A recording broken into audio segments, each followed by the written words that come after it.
5.3, modeling functions and with regression. Learning objective.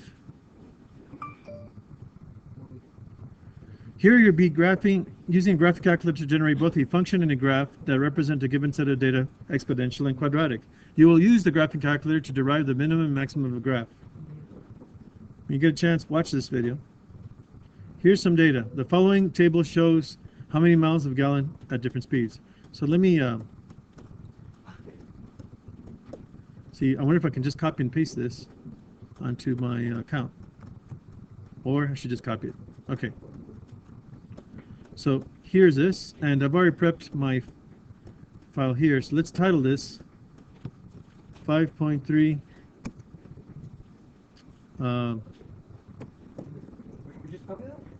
5.3 modeling with regression.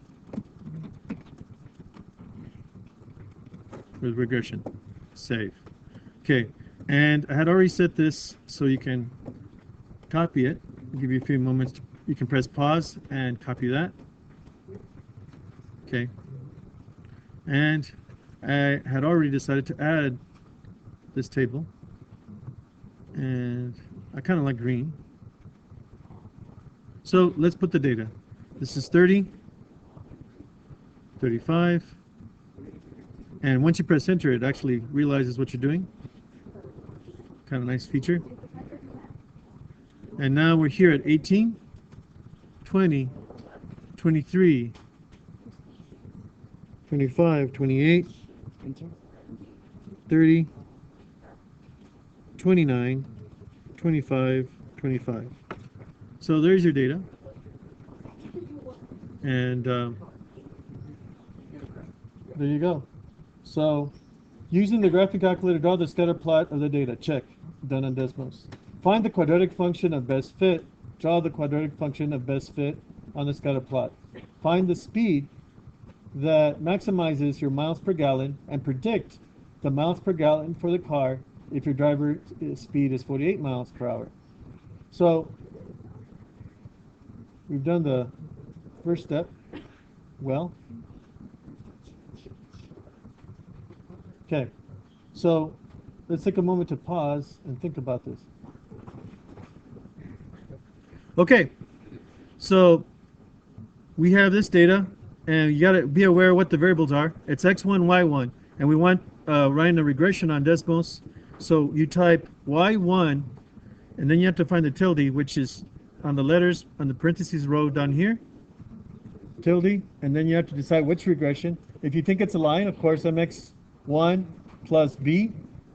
That's the best line that Desmos would think if it was a line.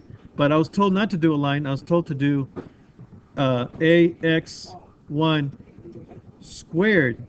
So I have to go square this plus, where's the plus?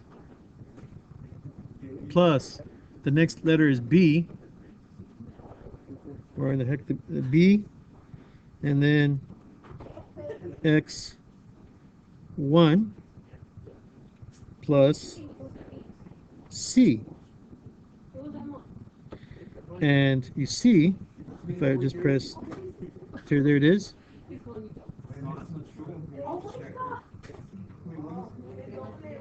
And there it is, ready for the print to save it. Let's save it. Now let's interpret it.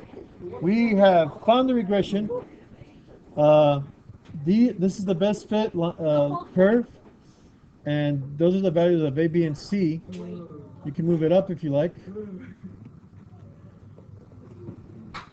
You can go over here on the side, move it up, put the table below, and save that. Okay.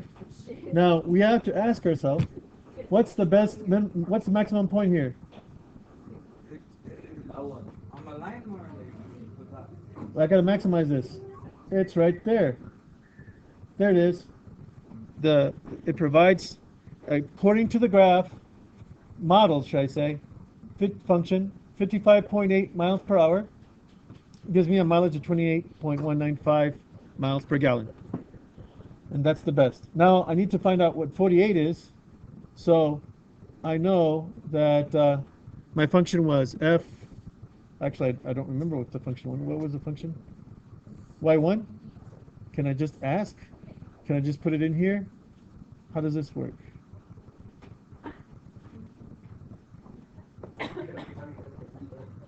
Okay, so what do we need to do? I need to figure out the max point. I just did that a little bit ago. That's the max point. I'd also like to know what happens at 48. So this is one way I could trace it till I get to 48.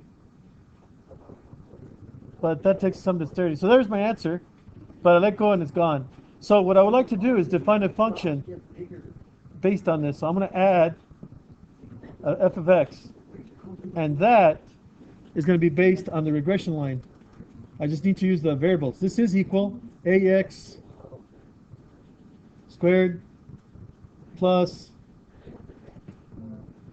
bx plus c. Okay, so there it is. And I can change its color to make my predictions. And my regression line is based on my data. Okay, they're all based on each other. Now, I can ask specifically, what is f of 48? That is, what is the mileage, miles per gallon, for 48 miles per hour? And I have it. There it is. 27.13. Okay. So that completes the lesson for Desmos. Here's a good place to print screen. And let's do that. Let's print screen this. And also I can further explain that the residuals are here. You click plot, you're basically subtracting the f of x from the data point. So, for example, it's 1.18 is. This first dot is 1.18 above the line. This is below the line at negative 0.78, the next one. Next one's below, this is below. So these residuals are going to be negative. Then the next one, 39 is positive. Then positive, negative, positive. And then they are. And these black points are plotted right here. So since this green point is above the red line, this black point is above 0. This is below the same distance. This is below 0, which is the x-axis. So this is an interesting way to display the residuals. Yes? Okay. Okay, before we leave this segment, let's make sure that, remember, when we do something, like compare 18, f of 18 is 3.8, and or 30, should I say, f of 30 is 16.8. 16.8 is smaller than 18, so the prediction is smaller than what actually happened. So this data point is above 16.8 by this distance right here. That's 1.18. So you do the subtraction, it gets you right here, plots it right there. So it's residual above, that's going to be a positive, then negative, below the line. So these will be below 0, and those are the ones plotted here. Okay, so let's save this.